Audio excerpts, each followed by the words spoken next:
Testing Twitch 1 2 3 1 2 3. Testing Twitch 1 2 3 1 2 3.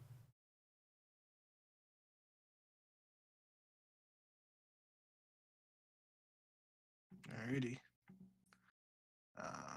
YouTube. There we go. Yep, and I caught it right before we did that, so YouTube should be good too. All right, you ready to get started? Yep. Hello and welcome to episode 174 of the Ego Chall Podcast. My name is Preston Byers, and as always, I'm joined by my co-host Justin Binkowski.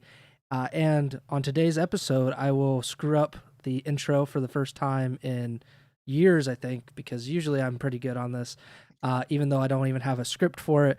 But otherwise, we're going to talk about the second week of the Major Four qualifiers, including Mercules making his highly anticipated debut with OpTic Texas, and I guess his full-time CDL debut and his online CDL debut, which I'm sure he was very happy about.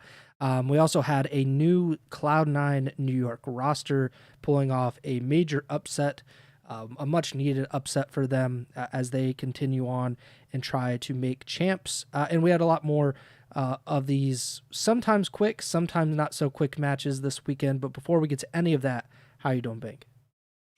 Doing all right. Like you said, today at least was a very quick and mostly uneventful day. 3-3-0s today. The last 5 matches of this weekend were 3-0s. So, some interesting series, but also some DoorDash specials in 30 minutes or less.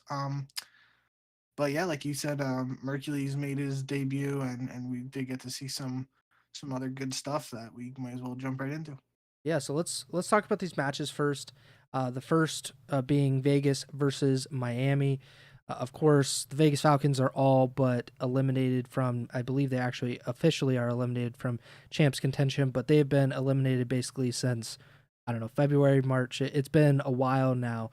But Vegas, they lose this one. The Miami Heretics pull off a very close match in total. Very close hard points, round 11 search and destroy. But I think in just general, we can kind of loop in Miami's second match of the weekend because Miami is now the only undefeated team still remaining in these qualifiers. They're 4-0. Or yeah, I meant just through 4 matches, I guess. And they are, heading towards getting the top seed or at least one of the top 2 seeds at Major 4, and definitely really kind of securing a spot or potentially improving their spot at champs. What did you make of Miami's performance this weekend now that they are 4-0 and 12-6 in map count? Yeah, I think the most interesting thing that we gotta continue to evaluate really is just how much of an upgrade this team and just how much they've improved since Super really joined the lineup. The biggest thing that stood out to me this weekend was Breaking Point, I believe. Yeah, Breaking Point tweeted that since Miami officially added Super to the roster, they are 15-3 in Search and Destroy, and they're on a 6 S&D win streak. Mm-hmm. As we always say on the Ego Chall Podcast, that S&D wins championships. That is a really good sign for Miami heading into Major 4 and the biggest tournaments of the year, because if they are playing well in Search, that bodes well for their chances of making deep runs in all of these tournaments where the money is just only increasing in terms of how much you can get for really good placings. So that's a really good sign for Miami. And I don't remember which match it would have been after. I don't think I put it. Yeah, I didn't put it in the notes, but they interviewed Metals after one of these victories this weekend, and Puckett like straight up asked him. He was like, "Who do you think Rookie of the Year is right now, Rancor or Super?"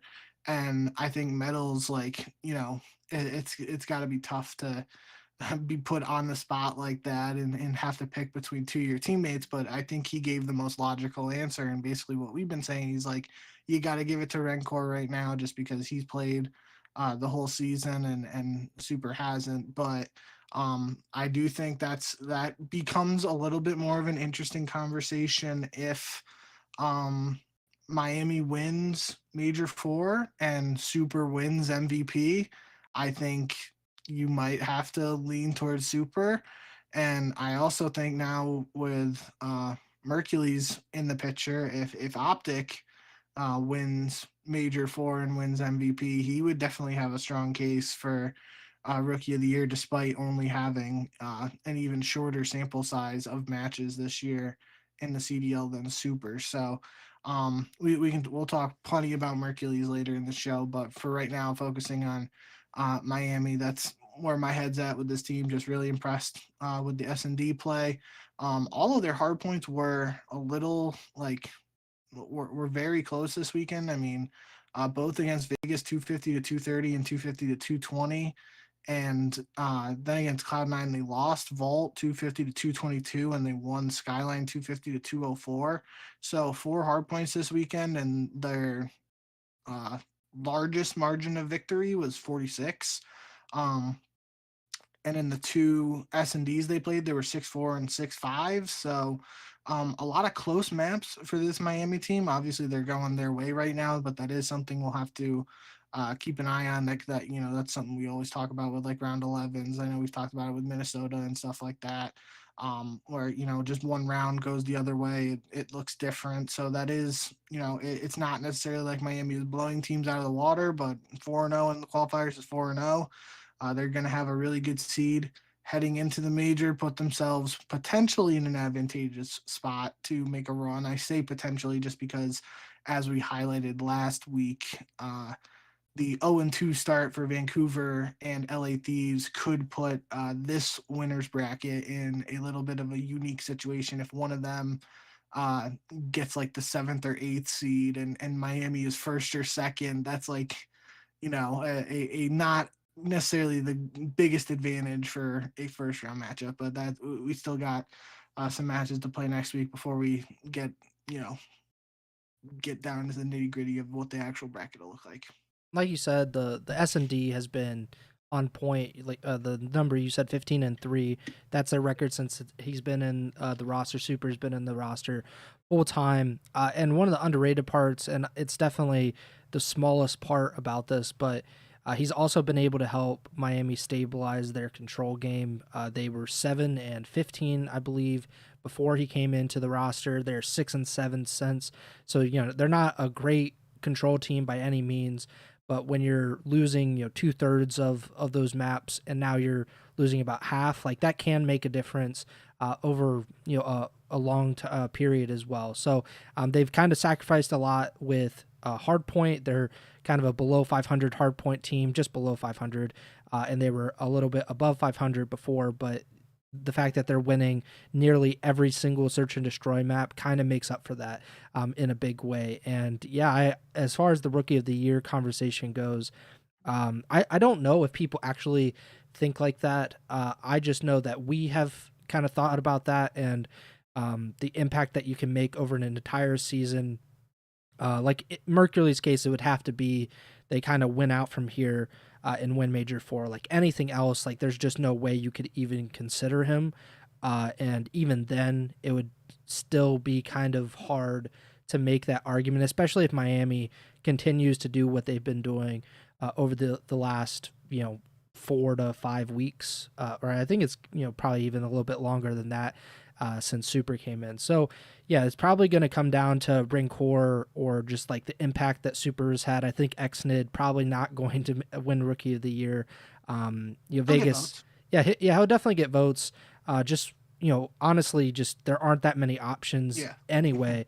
And he has performed, I guess, individually, not that bad. Like it just kind of plays against him, right? That they are so bad as a team. Like the results have not been there. If they had been able to string a few wins together since this new roster came together, I think maybe you could make that argument that he was just kind of being held back by a lackluster team around him.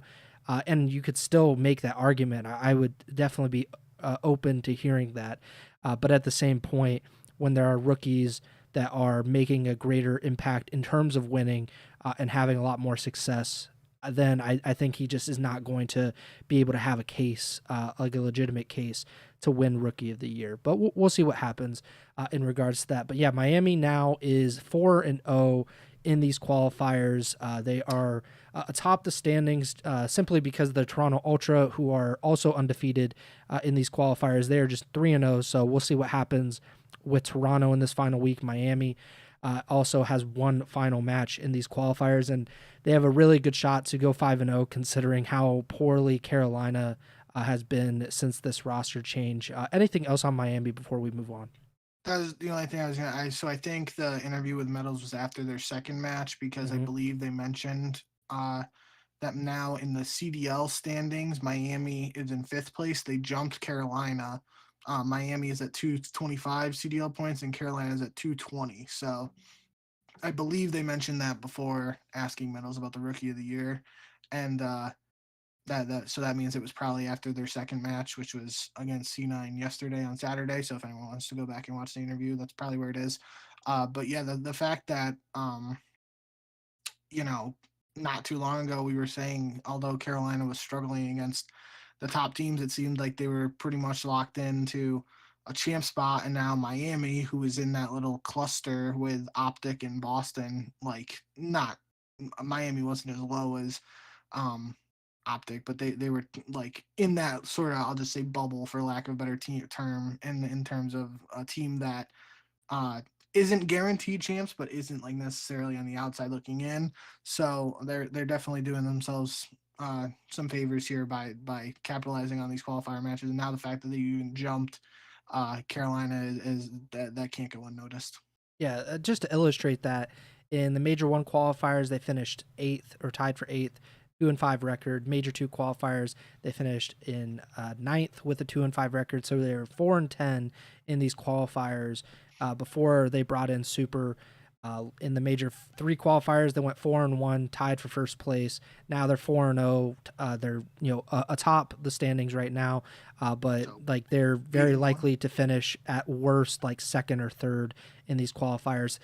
And before this, really the biggest source of points that they had was that Major 1 performance, and that kind of carried them. That got them a really a long way, because they would have been in that bottom 3 most likely if they didn't have that kind of performance. But now it's kind of shifted where they've been able to string together wins online, and that has been really hugely successful for Miami. And I just noticed this too, that I mean, to further illustrate the importance of those land placements, Miami and OpTic have the same exact record this season, 17-18. And Miami has 60 more CDL points than OpTic. And as we know, OpTic's got top 8 at all 3 majors. Miami has a 3rd and a 4th place finish. So there you go. Yeah, it's not necessarily how much you win, but where you win is very important. And if, even we've been talking a little bit about, and we'll get to that point about OpTic, they're more than likely going to make champs and get that final 8th spot. But if they have another stinker on LAN and C9 and or Minnesota have a really great run like Miami did at Major 1, that could knock OpTic out of champs contention. So, I mean, it really, it makes sense that LAN has this greater importance than the online matches, but it's certainly coming down to that as we approach the end of the season. Next up on Friday, we had Boston versus OpTic, the aforementioned OpTic Texas. Mercules is making his OpTic debut after signing with the team, formerly the substitute for the Toronto Ultra at Major 3, had that breakout performance. He did not play in the week 1 of these qualifiers, purportedly because of just negotiations over his contract kind of taking too long. There was not a traditional 1-week break between the major and the qualifiers. So he comes in week 2, and just like I think I alluded to on the last podcast, these two teams, Boston and OpTic, played in the very first match of this season. Of course, Boston had one of the worst seasons in CDL history last year. OpTic won the World Championship last year.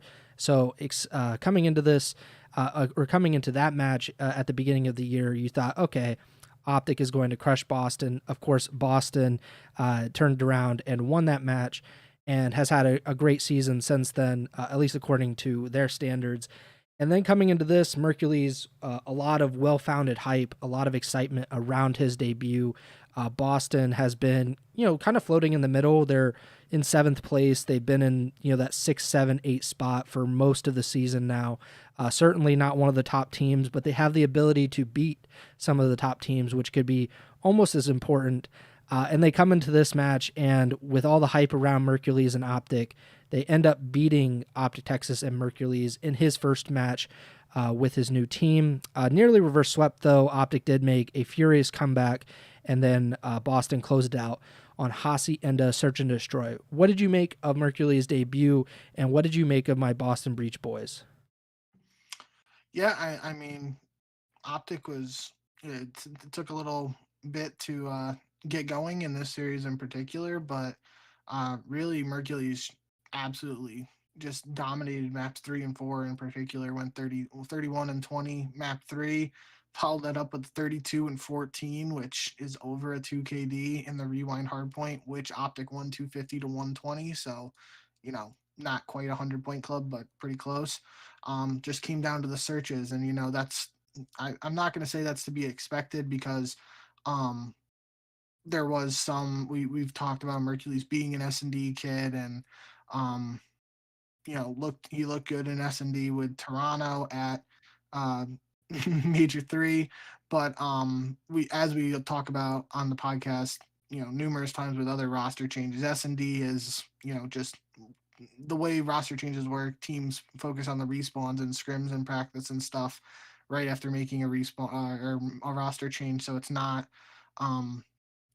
very likely that OpTic had a lot of S&D reps with Mercules heading into this series. So, not to make excuses, but that's probably the most likely explanation for how Boston was able to win 2 S&Ds here. But, it was a pretty good series, all things considered. Boston in particular looked really strong on the P4 or the Rock Hill on Hacienda Hardpoint. They almost had 2 full 60s, if I remember correctly. And if it wasn't, if they got 100 points on that hardpoint, I would be surprised. Like it felt like they did a really good job on that. And when it's a 30-point game and you're dominating one hill in particular, that has to be factored into being a large contributor to the way the score worked out. So I definitely I thought there were some shining moments there from Mercules and the new OpTic team in general in the maps 3 and 4. The search and destroys were close, especially for a newer team, but just didn't get it done in the end for the green wall. I did think it was funny too. I put down in here that after one match in Scum's chat, the green wall, obviously it's just one chat, but somebody paid like $5 or whatever. Was it a $5 super chat? It was a super chat, but I screenshotted it. It was a $2 super chat. Somebody just willingly gave Scump $2 and said Merc deserves a better team after one match. So I thought, that was funny. The green wall never fails. When already they're turning on the old boys and being like, damn, this new kid needs some help after one series against the Boston Breach. But yeah, on a more serious note, I did think Mercules played pretty well in his first series here with OpTic. We'll talk more about them in their second match. That was a little different there than this, but this is a big win for Boston in terms of like the way the standings are, just because they are that team that's right above OpTic in the season standings. And if OpTic had won this match, they would have only been 5 points apart because Boston's at 190. So yeah, they would have been 180. OpTic would have been 175. So gives Boston a little bit of a cushion here, at least in terms of their separation with OpTic in the 8th spot and 8th and final spot for champs. So big win for Boston, all things considered. Yeah, let's talk actually about the OpTic second match as well, because I want to talk about Carolina after that. OpTic and Carolina, they played. They were the final match on Saturday. OpTic ends up 3-0ing Carolina in this series. Not like the the closest series in the world, not like a blowout either, but still a 3-0 regardless. Pretty rare for this, obviously I can't say this version of OpTic Texas because it's a new version, but OpTic in general has had a tough season. They have not been able to consistently pick up wins, especially against the top 5 or 6 teams in the league. They've essentially been farming a lot of the wins, like in the bottom half of the league. That being said, Carolina has not performed up to standard, and OpTic, Mercules included, or especially, he showed up. He had a incredible series, and I saw the graphic that they put up at the end of the stream, and they put it up on Twitter as well. Granted, he's only played 2 matches, so very small sample size because some of the other players have played 3 or 4. But Mercules is now the KD leader among all players in the Major 4 qualifiers. After 2 matches, he has a 1.4 KD. The next closest is Celium at 1.28. All 4 members of OpTic are within the top 8. Hook at 1.24, Shotzi 1.13, and Dashi at 1.09. What did you make of the difference between Series 1 for OpTic and Mercules and Series 2 where they beat Carolina? I mean, kind of like you said, like it wasn't necessarily a blowout, but it wasn't really the closest maps. And I think this goes back to our conversation over the last couple months with Carolina, in terms of Carolina being able to beat the bottom teams and not beating the top teams. And I think that, begs the question here, is OpTic like a quote unquote top team now with Mercules? And, it is a small sample size, but I think at least like, based on what we've seen so far, they definitely feel improved, and that like the excitement and the potential is there for this OpTic team to be the best roster that they've had so far this year. And if that follows, just what we've seen from Carolina this year in terms of struggling against the quote unquote top teams, then that could be one way to look at this series. But I mean, Mercury's going 34-11 in the control. This, like, he had over a 2 KD in that one map I mentioned in the Boston series, and then basically a 3 KD in another map like that. That's going to give you a pretty good KD, especially in just a 2 series sample size, like you were saying. But honestly, for me, the biggest thing that I noticed in this uh, series for OpTic and Carolina was Hook's wallbang spot on dealership S&D and map 2. Was watching the Scump watch party during that, and Embos was kind of like, oh, why are we showing that off now? And Scump was kind of like, well, I mean, it's a must-win match. All our matches are must-win at this point. And Embos was kind of like, yeah, you could save that for champs, yada yada. That's something we've talked about over the years, like people, saving spots and whatnot for the biggest tournament. But this spot that Hook like shot through the wall, and they were saying like in the newer games, a red triangle or diamond will appear over people's heads when you're looking through walls and certain things. It'll appear when you're like looking at them normally, but like that was their assumption here, was that somehow Hook was able to see that little marker through the wall, and that's how he was able to wallbang that the guy planting the bomb.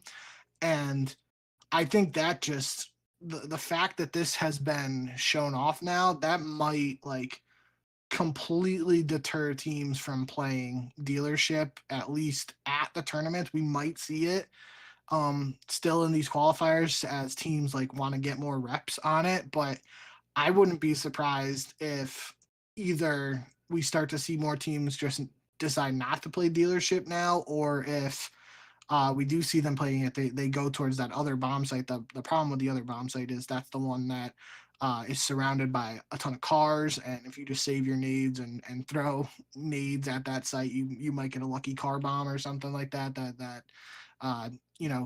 can sway the favor of a round just by a car blowing up, or an OpTic van for lack of a better term there. Yeah. So yeah, that was an interesting.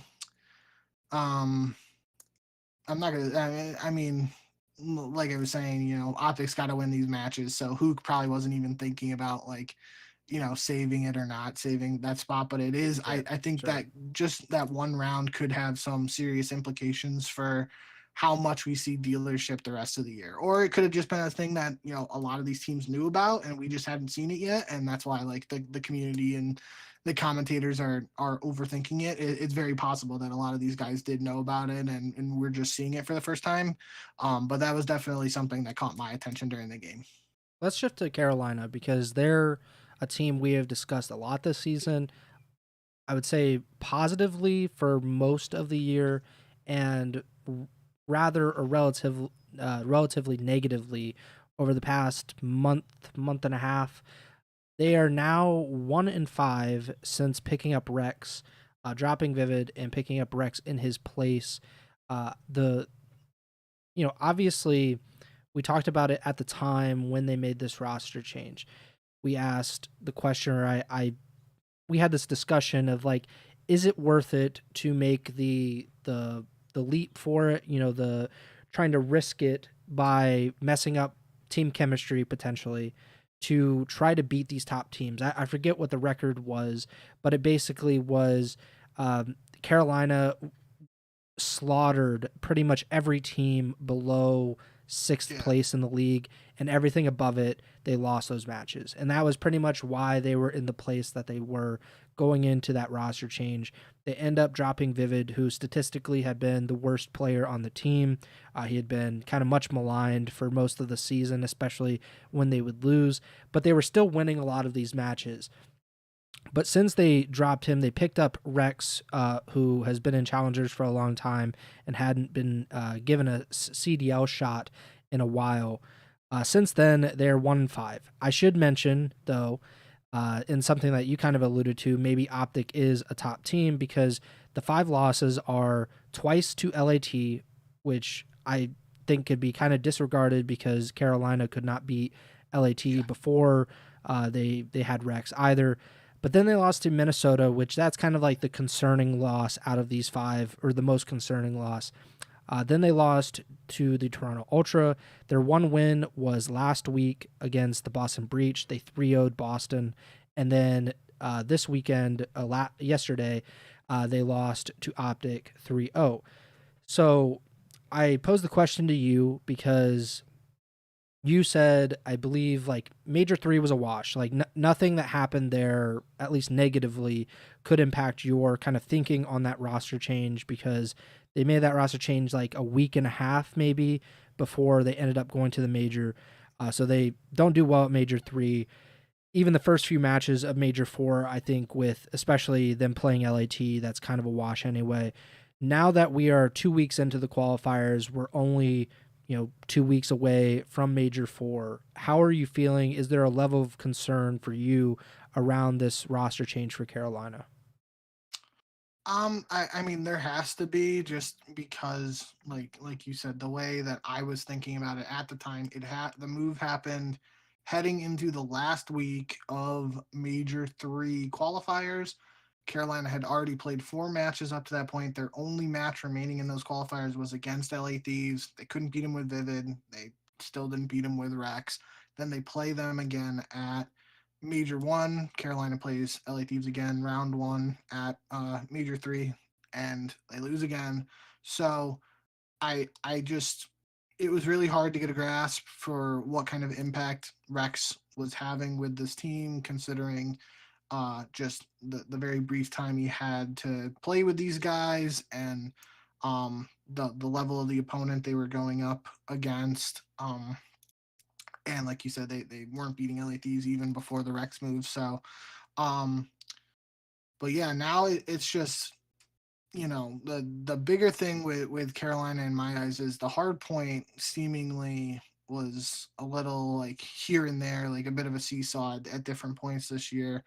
It was really the search that's been their go-to mode most of the year. And there was actually a funny conversation on Dashy's stream last night where they were talking about who's the S&D goat and all this stuff, and they were talking about Illy, and then Slasher joins the conversation and joins the actual call, and he's like, every team that I'm on is elevated to be a really good S&D team. And I think that's a cool conversation we can have another time.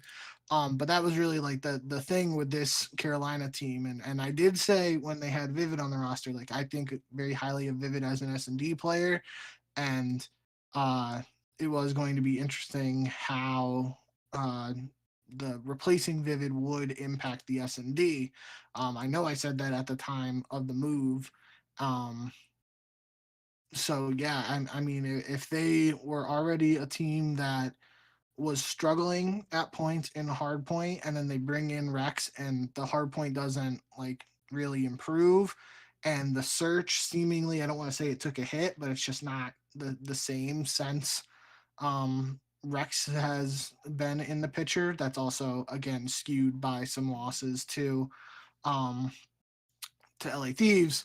Um, End of the day, it is still a very, like you said, 1 in 5 with Rex. It's still a small sample size, but I do think there has to be some concern there for Carolina fans, just because that my whole thinking with this roster change, with the time of where it was made in the season, was um, again, putting myself in Carolina's camp. I was saying, like, does making this roster move with Rex replacing Vivid give us a better chance to place better at these bigger tournaments at the end of the year? If you answer yes to that question as Carolina, you make the move. If you answer no, you don't make the move.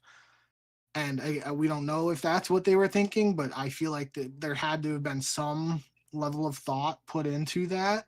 And right now, if you ask me that question, like, does the Rex move give them a better chance? Like, the answer is no right now, just because we haven't, outside of the series against Boston, we just haven't seen, a level of improvement from this Carolina team. And you can't put that all on Rex, because Rex did play well in the series win over Boston, had a 1.35 KD to lead the lobby for that series. And we've seen him, I think it was in the Toronto series. He had a couple of really good maps against Toronto too, where I will say they did win a search and destroy uh, against Toronto 6-5, where Kleenex dropped the record 17 kills. So that's a little bit of a weird one, but um, yeah, I think we're gonna have to see how Carolina really um, tries to work through this like little rut they're in as a squad.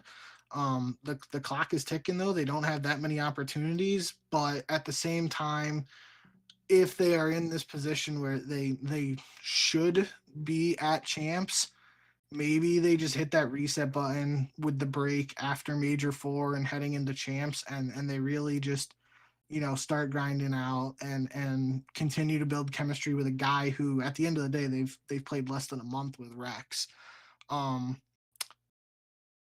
so maybe they need more time. I don't really have a solid answer. I just know right now the results haven't been there for Carolina, and like we've talked a lot about Carolina. Like you said, they were a team heading into this year probably not a lot of people had on their radar. They got off to a really strong start, and we highlighted that early on, that like this was important. The strong start was important, because if they didn't have that strong start and now they're in this position where they're losing a lot towards the end of the year, they could have been on the outside looking in terms of the champs race. So um tough situation and tough spot to be in for Carolina, but there is still some time for them to try and work through whatever's going on there. I still think, obviously you got a guy like Slasher on the team. They have the recipe and they know what they got to do in search.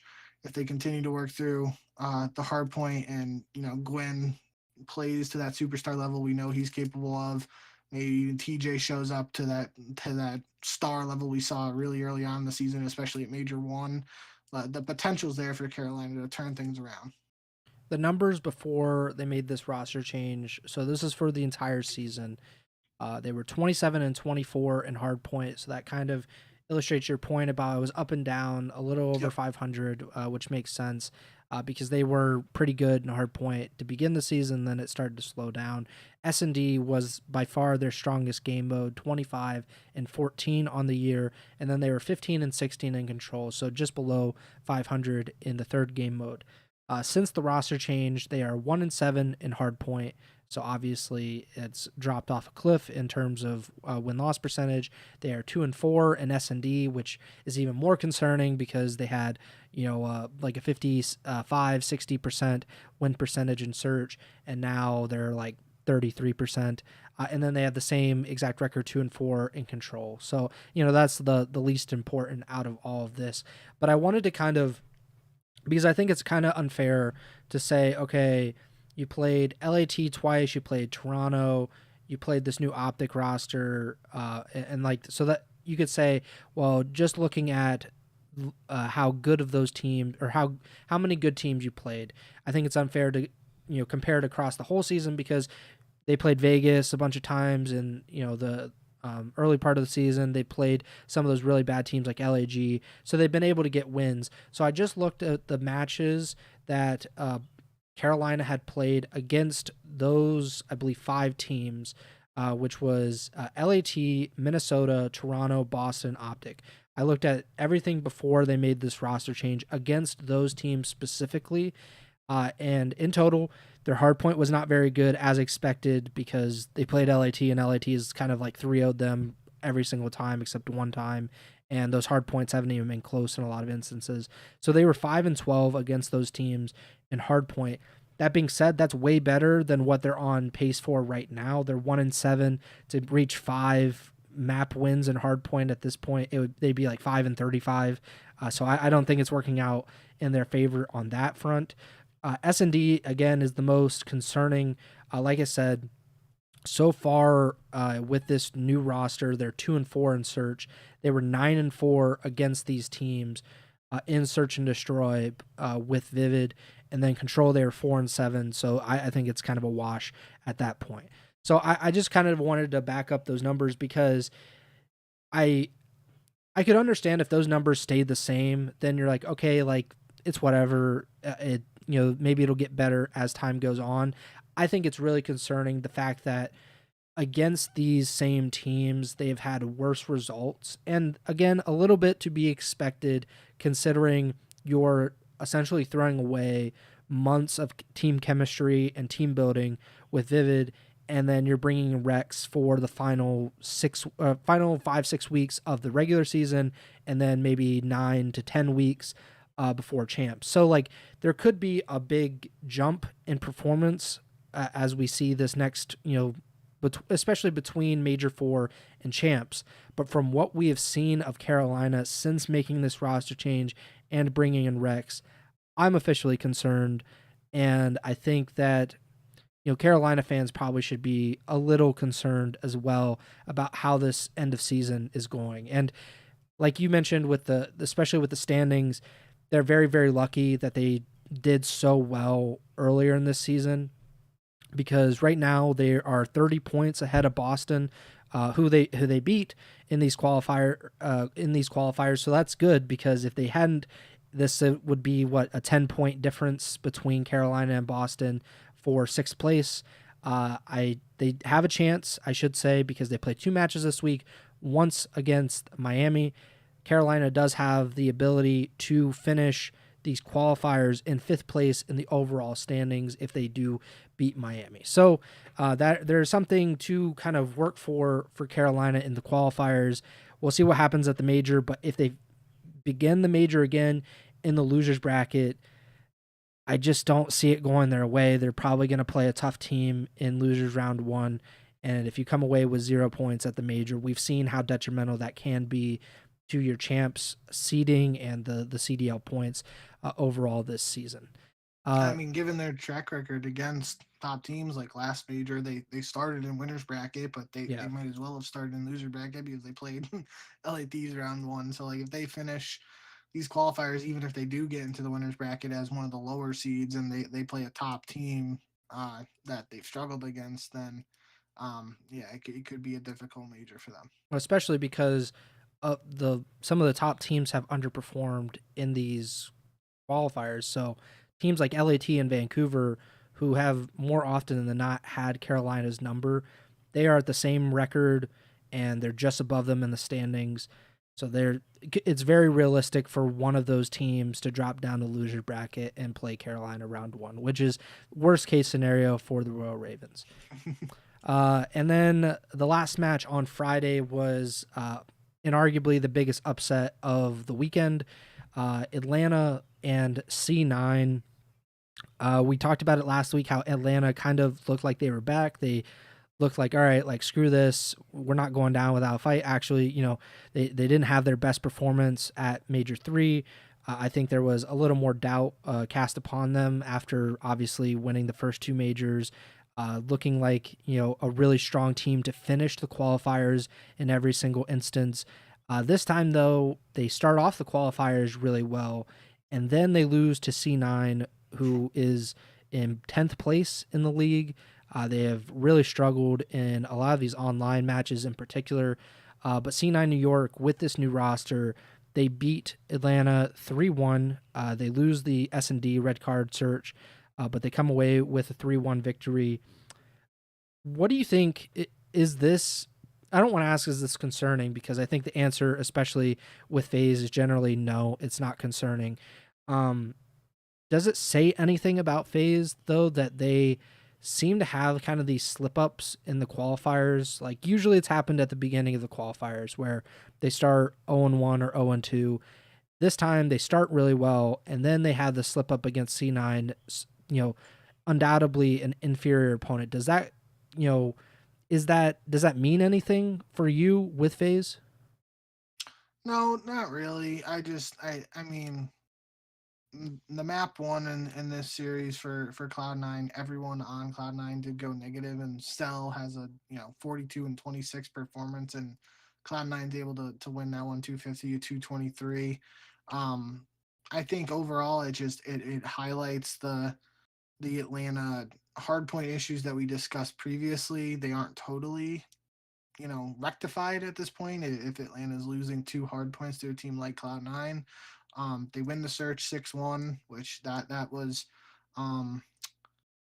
that's kind of, I've said that even during like this past Major 3 qualifiers and Major 3 itself. There were a couple series I remember off the top of my head where Atlanta loses game 1 and then they win 6-0, 6-1 in the search and 3-0 in the controls, and it's like, oh well, they're up 2-1 even though they didn't look great in the hard point. So it's not totally out there. And I remember this control. I didn't write it down in the notes, but I'm pretty sure I'm gonna say the sides. I just don't remember. It was either like, you know, the defense won the first four sides of control to go 2-2-2-2, and then offense won the last round, or it might have been, reverse there where offense won the 4 rounds and defense won in the end. But I'm pretty sure Cloud9 was on offense. But either way, that was a pretty close uh control too that came down to the wire. So it's not like, Atlanta got blown out. And, what I'm about to say definitely isn't, intended to be an excuse, but it is, you know, potentially something that could matter, or it just could be pure BS that I'm spewing here. Um, but when you make a change like Cloud9 did, where you're bringing in two challengers players, it's possible that um, maybe there was just some timings or some things they were doing on the map that Atlanta is just not used to. Um, Especially because we highlighted it last episode where there's been this discrepancy in the patch being used by even the challengers and the pros themselves, to the point where like challengers and pros haven't been able to scrim or practice against each other for several months at this point now. So it, maybe there's something there. I feel like for a team like Atlanta, that shouldn't be a thing, and that shouldn't really matter. And it's not like Capital and Sport. These guys have never played against them. It's not like they're total, new guys or anything like that. Like they've played against them in other games and on other teams before too. But that's just something that came to mind for me. I don't think I don't think it really means anything, but it's something that came across my mind, so it's possible. But end of the day, I just think this is one that maybe Cloud9 caught Atlanta slipping a little bit. I believe this was on Draws's birthday.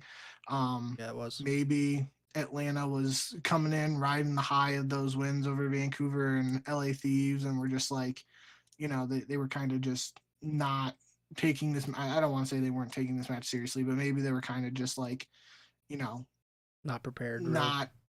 Yeah, maybe they just took Cloud9 a little lightly, and Cloud9 showed they shouldn't be taken lightly. I do think this new roster has definitely looked way more competitive for Cloud9 than the previous roster. Even in their losses, I feel like they've looked better in certain maps, and um, I think that's Call of Duty in a nutshell nowadays, especially like the just in this league, especially um, even you look at like you mentioned just like a half hour ago, where we're talking about Boston versus OpTic to kick off this season. Like, you know, the you really can't take anyone lightly because they will punish you if you do to some extent. So, um, it's a big win for Cloud9 in terms of them potentially making a run for champs. It came on the same day as OpTic losing to Boston, so like that was a big exchange of points there for Cloud9. That, like you mentioned earlier, they're now 40 points back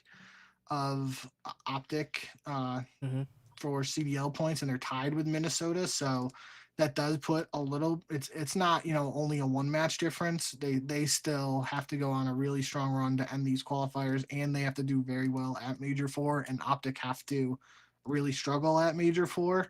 But like the door is, even if it's only open a crack, it's still it's slightly ajar, and there's an opportunity there. It's just gonna be interesting to see if they're able to make some magic happen. We've seen it before with the subliners in Vanguard, I believe. Yeah, to finish on Atlanta just for this week, they played LAG in their second match.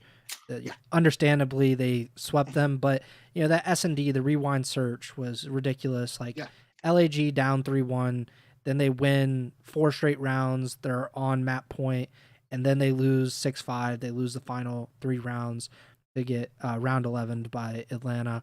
I don't think there needs to be much said, but what did you take away from this series, obviously, because it's an expected result, just not the way that we got to that result? yeah. I don't know. It was kind of like you said. I just think that this entire season for Gentlemates has really not gone the way they envisioned. Obviously, um, and even with this newest iteration, since they brought in Fellow and Johnny to play alongside Kismet and Lunars, like things just haven't gone their way. It's really been a struggle for them Yeah. overall. There have been instances where they've shown some glimpses here and there of promise, and I guess you can look at that Rewind S&D as an example of that. Like they're able to go on a 4-round streak in an S&D against arguably the best S&D team in the game, if not number one of the top S&D teams. Um, they aren't able to close it out, and you know it is what it is. I think that would have been very interesting if LAG was able to upset Atlanta after Atlanta lost to Cloud9. Then we're probably having a whole different conversation here. Um, but end of the day, Atlanta takes care of business earlier today, on a day where there were a lot of 3-0s of teams, taking care of business against teams they probably should be in most people's eyes. And um, that's just the way the cookie crumbles, I guess, for Gentlemates. To finish up on C9 real quick, because we already talked about their second match, which was against Miami. They lose 3-1 in that series because we talked about Miami just going 4-0 in general. But now C9, they're 2-2 in these qualifiers, like you mentioned with the standings. That win against FaZe could be crucial. Like if they end up making champs, I think we'll look back on that win and say like that was something that like that helped them more than anything, because right now they are 40 points behind OpTic. They're tied for 9th place with Minnesota. And if you just looked at the schedule going into these qualifiers, you thought, okay, like C9 has very little chance here to like make it into the winners bracket, which is still to be determined, I guess. But just looking at their schedule, they played Vegas. You're expecting them to win, but then they played Toronto, Atlanta, Miami, and then they play LAT in the final qualifier this coming week. So you would just expect them to probably go 1-4. They at minimum are going 2-3. they I guess technically have the opportunity to go 3-2 if they pull off an upset against LAT. So I just figured we'd finish up C9 on that point, because they, if they do make champs, we'll look back on that FaZe win as just this unexpected result that kind of gave them that extra 10 points, and ultimately might get them in the winners bracket, which we'll see what happens with the standings though. That's the biggest point right now, is there's so many matches, like the middle, or the bottom part of these qualifiers. Most of those teams have only played 3 matches so far, and it's still to be determined like who's going to get those final 3 or 4 spots in the qualifiers. So I think that will be a big point of contention in this final week of the Major 4 qualifiers. On Saturday, we had Minnesota versus LAG. Again, LAG is awful, but still Minnesota had a hard time with them. I believe this loss officially knocked LAG out of champs contention, if I'm not mistaken, or was that the first match? It was OpTic's win over Carolina that like sealed the deal, I believe. Yeah, so this loss compounded with OpTic, who won later in the day against Carolina. That sealed the deal. LAG officially not going to champs, which is unsurprising considering, like I mentioned, I think before we went on the air, we'll have the conversation when it officially happens, because we already had a version of the conversation. Yeah. But we'll officially have another conversation because LAG is on the verge of having the second worst season in CDL history and kind of going under the radar while doing so. Minnesota, though, this was nearly a disaster, to be honest, because they get to game 5, they lose game 4, and tie the series. LAG, they win round 11 in the first S&D, and Minnesota's up 5-2 and just start losing round after round after round. And I mean, anytime that a team loses like 2 or 3 consecutive rounds when they're at 5 round wins, you're like, oh, this is not good. This is about to be real bad. And fortunately for Minnesota, they were able to avert disaster. If they had lost this, it's kind of one of those things where I believe Minnesota lost to Vegas as well in these qualifiers. And that's just those, if they had lost this one as well, I mean, that would just be like, what are you guys doing? Like, you don't deserve to go to champs if you lose these matches, especially with how close you are to actually catching OpTic in the long run. But they're able to win. They get a much needed win. What did you make of Minnesota's weekend here? They lost to Toronto, as we kind of expected in the last match of today. Yeah, I do think, it kind of ties in with LAG a little bit here that they did have the ability to win 2 maps here against Minnesota. It was a 6-5 in the red card search map 2, and we've talked a lot about Minnesota in round 11s. Usually it's game 5 round 11s, but this is another round 11 loss for Minnesota here. It's really just that the Minnesota team, and I feel like it was a lot of Nero this weekend being the guy who had these pop-off moments, especially in the hard points. He had 33 kills map 1 against LAG, 36 map 4 in a loss where Johnny and Kismet both had 37, and then in the Toronto series he went 40 and 34 today in the hard point. And that's just been the thing for Minnesota, is they have, like, even in the map 1 against LAG, Estriel goes 27 and 14, which is almost a 2 KD there. So that's an instance where like Nero and Estriel were playing well at the same time. But it's like the thing with Minnesota this year, especially the core 3 of Nero, Estriel, and Geo, is they all have that pop-off potential, and they just haven't been able to consistently put it together at the same time. It's usually one of them going off and not, all of them working together to maybe like lower it to the point where like maybe Nero drops 30 kills instead of 40, and those other 10 kills are spread out a little more evenly across those other guys, which, we talk about it enough on the pod. Like, there's only X amount of kills on the map anyway, yada, yada. But just the consistency, the potential has been there for this Minnesota team. It's just the consistent slaying at the same time as one another has seemingly been the missing ingredient for this Minnesota team in the hard points. And then just the clutch factor in the search. They've definitely had a lot of round 11s this year, and earlier in the season they were pulling off reverse sweeps, getting to the game fives and just not closing it out. So they've played a lot of round 11s. I don't know what the exact record is, but it's just especially lately, it feels like they haven't been going their way. And I think that was kind of the funny part about this series, especially at the end there, where Minnesota's up 5-2 in the game five, and you're sitting back thinking, oh, they're finally going to get a game five win, and it's going to be, not necessarily easy, but they're going to close out. It's not going to have to be another game five round 11. And then I believe it would have been round 9 because it was 5-3. I don't remember who threw the nade for LAG, but someone on LAG threw the nade and it killed Nero as Nero was cooking a nade, and then Nero's nade killed Estriel, I believe, or it was something like LAG got a nade kill, and that nade kill caused a team nade kill for Minnesota, and it was kind of like, oh boy, this is where it's going on. This is just the bad luck that's happening for this team, and you probably, I think, maybe Nameless did on like the post-match interview, asked a question or something like that. It was just like, are you thinking in the back of your head, here we go again? And Scump even said it on the Scump watch party, I believe. He's just like, you can't be thinking like that, because if you're thinking like that, it's chalked. So they were able to round it out and avoid another game 5 round 11. So that's good for them, but definitely, in terms of the champs picture and everything like that, big win for Minnesota. Minnesota fans probably would have liked to see a more convincing victory, though, and just avoid a game 5 altogether. But end of the day, right now, when you're chasing CDL points, a win is a win. So they'll take it where they can. They still got more work to do, though. Yeah, shout out Mesty, Adele, Gibby, and Nash in the YouTube chat.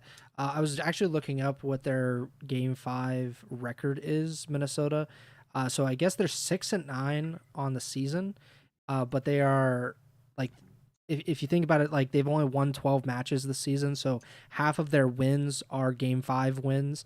And they started 4-0 in Game 5s this season, so they've lost 9 of their last 11 Game 5s or series that went Game 5s, which is pretty crazy. It just kind of points to how much different the season could have been for Minnesota. And it's not over by any means. They still have an opportunity to make champs. It's just kind of a long shot. But if they had been able to go 500 or just win one or two more of these Game 5s, man, it could have been really different for the Rocker heading into the final part of this season. LAT versus Vegas up next.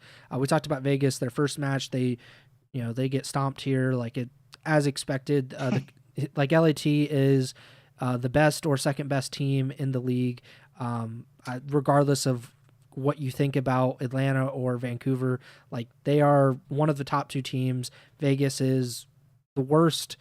On some days, I think LAG might be worse, but they're at best the second worst team. So this is just kind of the expected result when one of the best play one of the worst, right?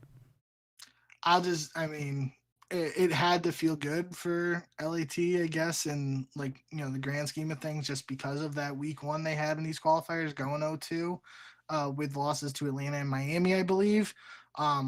So if LA Thieves lost this match to Vegas, there would have been major red flags, especially coming off of their success at Major 3.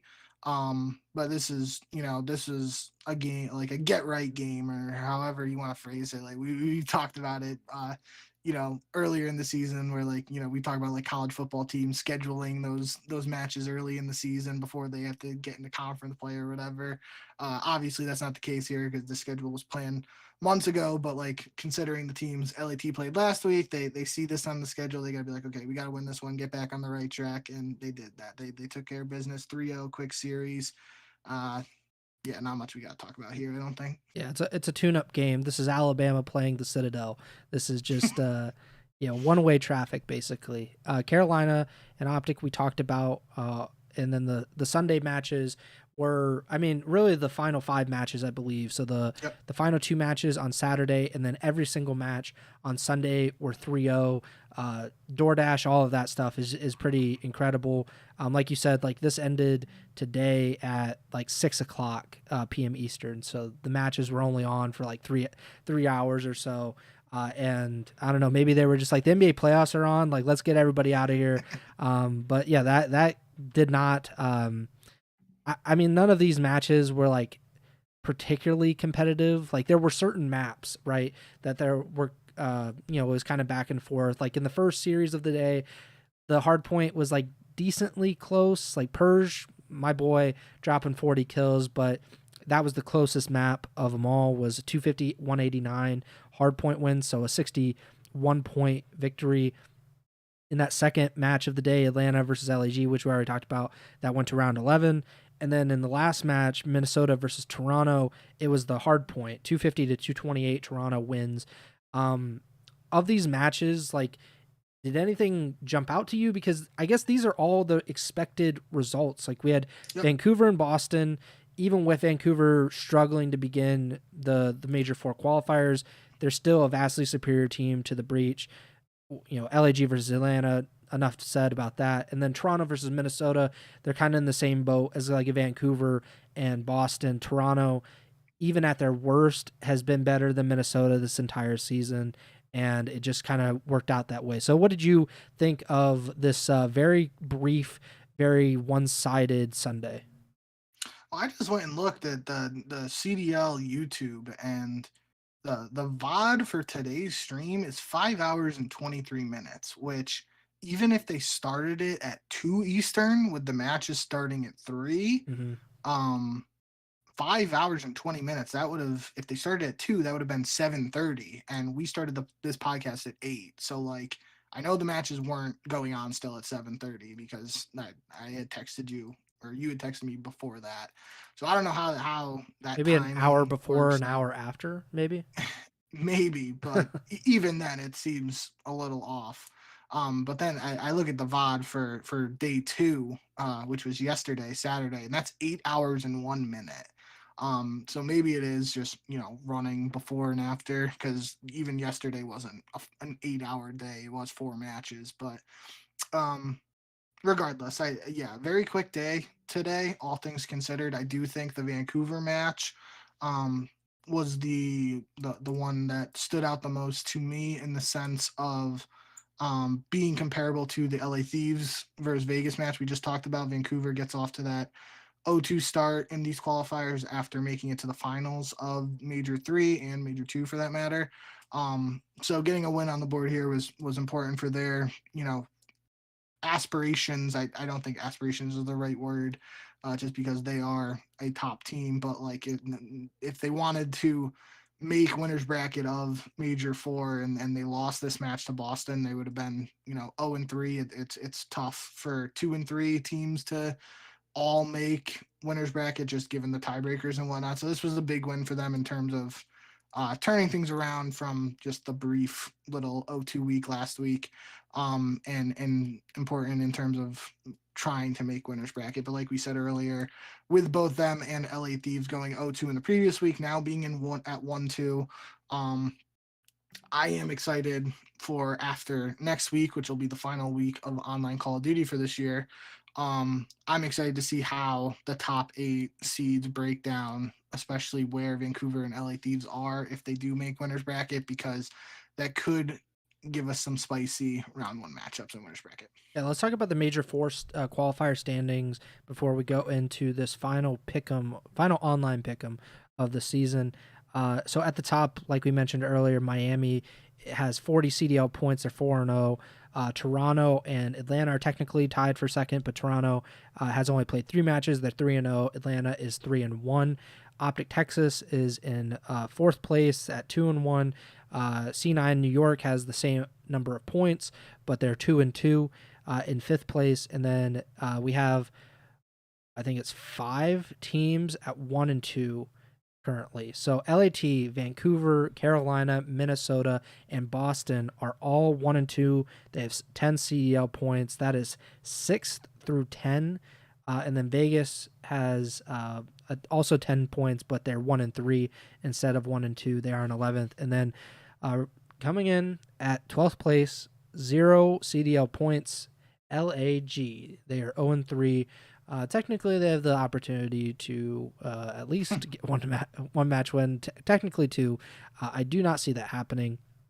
But yeah, that is the standings as we go into the final week of the qualifiers, starting on Friday, May 16th. OpTic versus the aforementioned LAG. I'm going with OpTic. I assume you are as well. Are we doing this now, or are we saving this for Wednesday? Oh yeah, I forgot we didn't. I was like, oh yeah, we can do it now. No, we're good. We need something to talk about on Wednesday unless something big drops.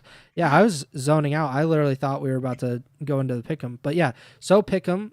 This past week we both did pretty well. We both got that FaZe C9 match wrong. I picked Carolina versus OpTic, and you did not. And I think the other one was you picked OpTic, and I went with Boston. Yeah. So OpTic and FaZe really screwing both of us. But otherwise, we went 8-2 on the week. And I had a 3-match lead going into the week. So I'm 138-72. You're 135-75 going into the final week of online Call of Duty, which is very exciting. Not nearly as exciting for us as it is for the players, I'm sure. They still have a bunch of practice they have to do online, but I'm sure not having to play on these weird servers enforced by the CDL is something they're very much looking forward to. Anything else we want to talk about? The you mentioned the top S&D player thing with Slasher, how he said he's had great teams over Illy. Do you want to talk about the Octane tweet? Let's save it for Wednesday, just in case we don't have anything else to talk about then. All right. I think that's a funny one. But I did want to highlight, I know I mentioned it briefly at the start of the show, but Breaking Point said that 37% of all matches this year in the CDL have been 3-0s, 77 out of 210 matches. I just think that's an interesting number.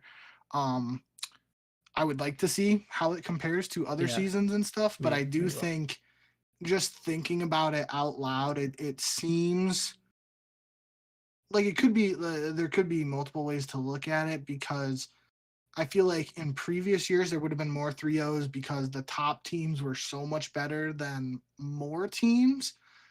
But this year, I feel like if that 37% is a higher number, it doesn't really fit the whole like feeling of there being less of a gap between like the middle of the pack and that stuff. So I do think that's interesting. But without that additional, information in terms of how many 3-0s there have been over all the years of the CDL, I don't think there's much we can really take away from that. I do just, it definitely is a number that makes you think, and maybe we'll get some more information as the year winds down here in terms of how it compares to previous seasons. Yeah, I would like you, I want to have that number about like what has been like the last few seasons, I guess, because this year, it's like we have two horrendous teams at the very bottom, which I wonder how much that affects it as well. That like LAG, granted, LAG was like competitive. They would get to game 5s like earlier in the season, especially. But both of those teams, they have a combined 6 wins on the year. So I wonder how badly that kind of plays into it. But like you, I think it's weird because I think about this, like, it seems like there is quite a bit of parity like within most of the league.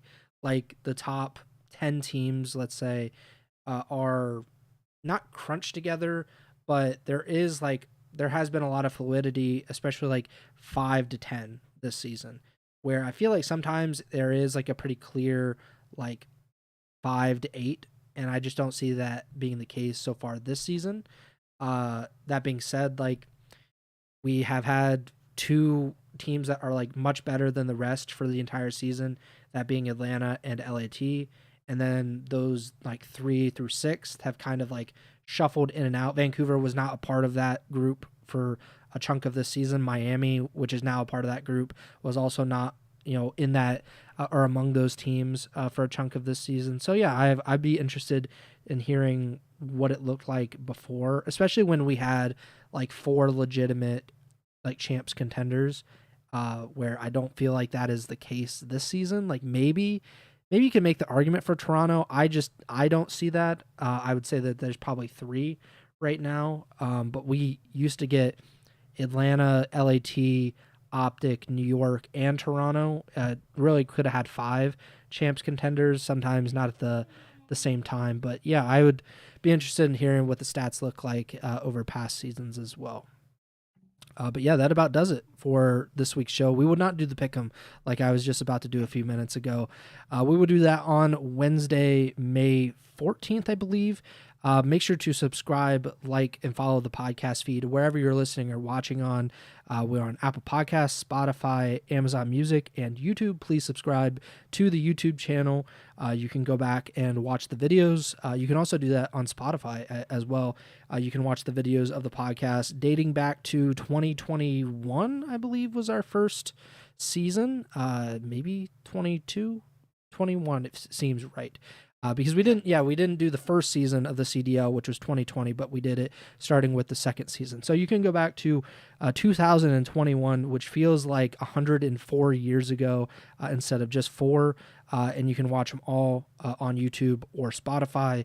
You can also follow us on Twitter at JBank with 2Ks, at Pres Byers, and the podcast tours at Ego Chall Podcast. You can also follow Bink on Twitch, twitch.tv/JBank with 2Ks. And like I said, the next show will be on Wednesday like usual. That's Wednesday, May 14th. We'll go live that night to talk about all the matches coming up for the final week of online Call of Duty and the final week of the Major 4 qualifiers. We'll also talk about anything that pops up in between then. I don't expect any roster changes going in, but who knows? Maybe some teams get real desperate going into this final week of online COD. Yeah, that does it for me. Bink, take it away.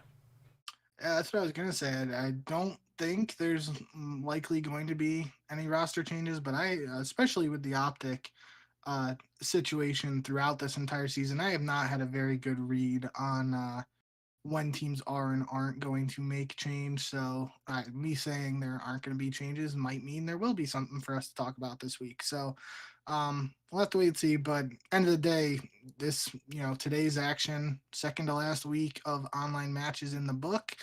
Only 10 more online matches to go in the Black Ops 6 season. Then we have Major 4, COD Champs, and Esports World Cup. And then the season's over. So this really flew by. I've had a blast, though. Appreciate all you guys showing love in the chat. Even, we had somebody spewing a little bit of hate that caught me off guard during the LAG Atlanta section where I was, kind of rambling there because I saw that and I was like, I was juggling my thoughts. So I apologize to anyone listening to that. If I didn't make sense or anything, but yeah, end of the day, appreciate all you guys showing love and whatnot in the chat. And we will be back later in a couple days for previewing those final online matches. So see you guys then. Thank you as always. And remember to send the chow.